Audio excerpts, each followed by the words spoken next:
कराची अंजुमन के सचिव तारिक हुसैन पर सदर मुख्तार अहमद व अन्य पदाधिकारियों ने गंभीर आरोप लगाए हैं। उनका कहना है कि सचिव ने संस्था के नियमों का उल्लंघन किया और गरीबों के हितों के खिलाफ फैसले लिए, जैसे आयुष्मान भारत योजना को रोकना।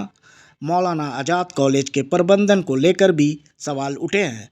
इन विवादों से संस्था में मतभेद बढ़ गए हैं और पदाधिकारियों ने जल्द कार्रवाई की बात कही ताकि अंजुमन इस्लामिया अपने उद्देश्यों पर कायम रह सके।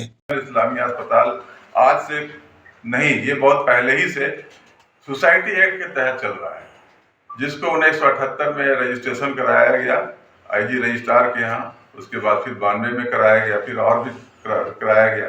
तो लोगों को ये भ्रम फैलाया जाता है कि अंजुमन इस्लामिया अस्पताल, और लिख के भी दिया जाता है, उनको ये भी नहीं है, मेरे ख्याल से उन्होंने कभी मुताला भी नहीं किया है बायलॉज का, कि वक्फ बोर्ड का कहते हैं, वक्फ बोर्ड के अंदर में अंजुमन इस्लामिया है और रन एंड मैनेज होता है कॉलेज और अस्पताल, ये सोसाइटी एक्ट के तहत, जिसको भ्रमित किया गया है। लोगों को जो जानकार नहीं है उनको दिग्भ्रमित करके गुमराह करने की कोशिश किया जाता है।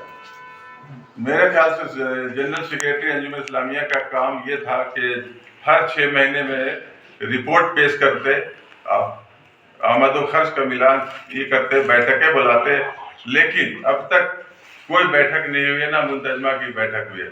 मुंतजमा की बैठक के लिए हमने लेटर दिया पूरे शहर के जितने भी वोटर हैं मुंतजमा के लोगों को 29 अक्टूबर 2023 के लिए, जिसको साजिश के तहत लोगों ने इसको होने नहीं दिया, क्योंकि उसमें बहुत सारी करतूतें और राज खुलने वाला था, इसको होने नहीं दिया। साजिश के तहत उसको बंद करा दिया गया। उस मुंतजमा को कैंसिल कराने में लोगों को मजा इसलिए आया कि उनका पोल खुलने वाला था। सेक्रेटरी साहब जो अंजुमन इस्लामिया के हैं, उन्होंने अस्पताल में 2 बार आयुष्मान का जो यहाँ है जो सर्विस होती है, उसको लेटर देख के उन्होंने बंद करा दिया, जिससे गरीब तबके के लोगों को 2-3 महीने तक आयुष्मान से इलाज नहीं हुआ। मेरे पास यहाँ डॉक्यूमेंट भी है कि उन्होंने लेटर लिखा आयुष्मान डिपार्टमेंट को, फिर वो काफ़ी मुश्किलों के बाद, काफ़ी जद्दोजहद के बाद हम लोगों ने उसको चालू करवाया, फिर जाकर के उन्होंने सिविल सर्जन को और आयुष्मान वालों को लेटर दे करके फिर बंद कराया। तो ये सिर्फ गुमराह करते हैं और अंजुमन के किसी भी तरक्की के कामों में बाधा डालने का काम करते हैं, चाहे अंजुमन प्लाजा हो, कॉलेज हो, यूनिवर्सिटी में। लगभग यहाँ अभी मेरे पास कम से कम 30-35 चिट्ठी पड़े हुए हैं यूनिवर्सिटी में और कॉलेज में। उन्होंने ये लिख करके लोगों को भ्रमित किया कि कॉलेज में ये बहाली नहीं होना चाहिए और ऐसे होना चाहिए, और हमको सेक्रेटरी बना दिया गया। ये अंजुमन इस्लामिया के सेक्रेटरी है, ये हर जगह चाहते हैं कि हॉस्पिटल में भी सेक्रेटरी रहे, कॉलेज में भी रहे, मदरसा में भी रहे, और सब जगह ये चाहते हैं। तो ये होने वाला नहीं। बायलॉज जो कहता है, बायलॉज के अनुसार ही सारा काम होता आया है, बायलॉज के अनुसार ही होगा।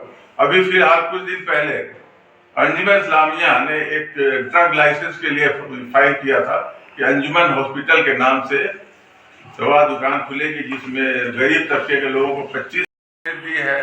माननीय मंत्री हफीजुल हसन साहब को चेयरमैन वक्फ बोर्ड को दिया है और सीओ वक्फ बोर्ड को दिया है कि कई दिनों से, कई महीनों से इन्होंने जो लोगों को गुमराह कर रखा है, उसका जवाब देने के लिए कहा है। और ये सूची भी हमारे पास उपलब्ध है। ये सूची जो है, ये सूची लगभग 49-50 उनके कारनामे हैं, जिसकी सूची बनाई गई है।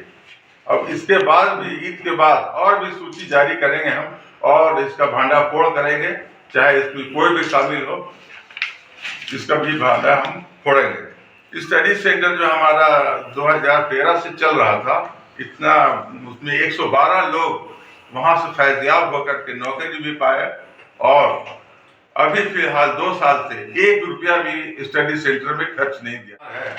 हमको 50,000 रुपये मदद किया जाए, हम जल्द से जल्द इसको 2-3 महीने में वापस करें। ये मामला है 31/12/2020, और ये वाउचर में उनका दस्तखत भी है, और ये 50,000 रुपये उन्होंने रिसीव किया। इनकी हालत ये देखिए कि कॉलेज में जाते हैं, कॉलेज में डिस्टर्ब करते हैं। मौलाना आज़ाद कॉलेज में आगे कहते हैं कि मैं वहाँ का कन्वीनर हूँ।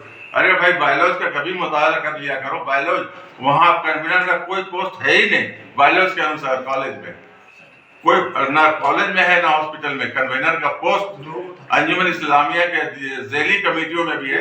और कन्वीनर का चुनाव बायलॉज के अनुसार, इस बायलॉज के 25 के अनुसार, 29 के अनुसार जो कन्वीनर का चुनाव होता है 5 से 7 कमेटी बनाए जाते हैं, उसमें से 7 लोग या 5 लोग मिल करके कन्वीनर का चुनाव करते हैं। तो हर जगह इनका यही हालत है कि अपने आप बन जाते हैं। बायलॉज का उल्लंघन है, सरासर उल्लंघन है। आज से 2 साल कबल हमारे रांची के सांसद संजय सेठ उस वक्त मंत्री नहीं थे, उसको हम लोगों ने जाकर के काफी रिक्वेस्ट किया कि ये हमारे हॉस्पिटल के पीछे वाली जगह में नर्सिंग कॉलेज बनाने का इरादा है। उन्होंने वादा किया कि ठीक है, और उसके लिए एक प्रोजेक्ट बना के हम लोगों ने दिया। और हमने ये भी कहा कि हमें नगद पैसा या कोई अकाउंट में पैसा नहीं चाहिए, आप डिपार्टमेंटल इसको बनवा दीजिए।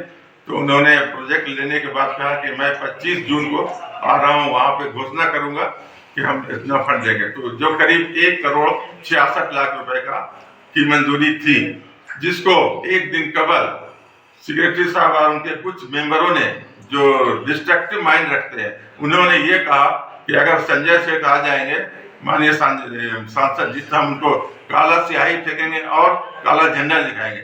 ये बहुत ही दुर्भाग्यपूर्ण है, जिसकी तस्वीरें आप लोगों ने देखी होंगी। लेटरों का भरमार है। ये सिर्फ यूनिवर्सिटी में लगते हैं कि हमको सेक्रेटरी बनाया जाए, ये मीटिंगें करते हैं।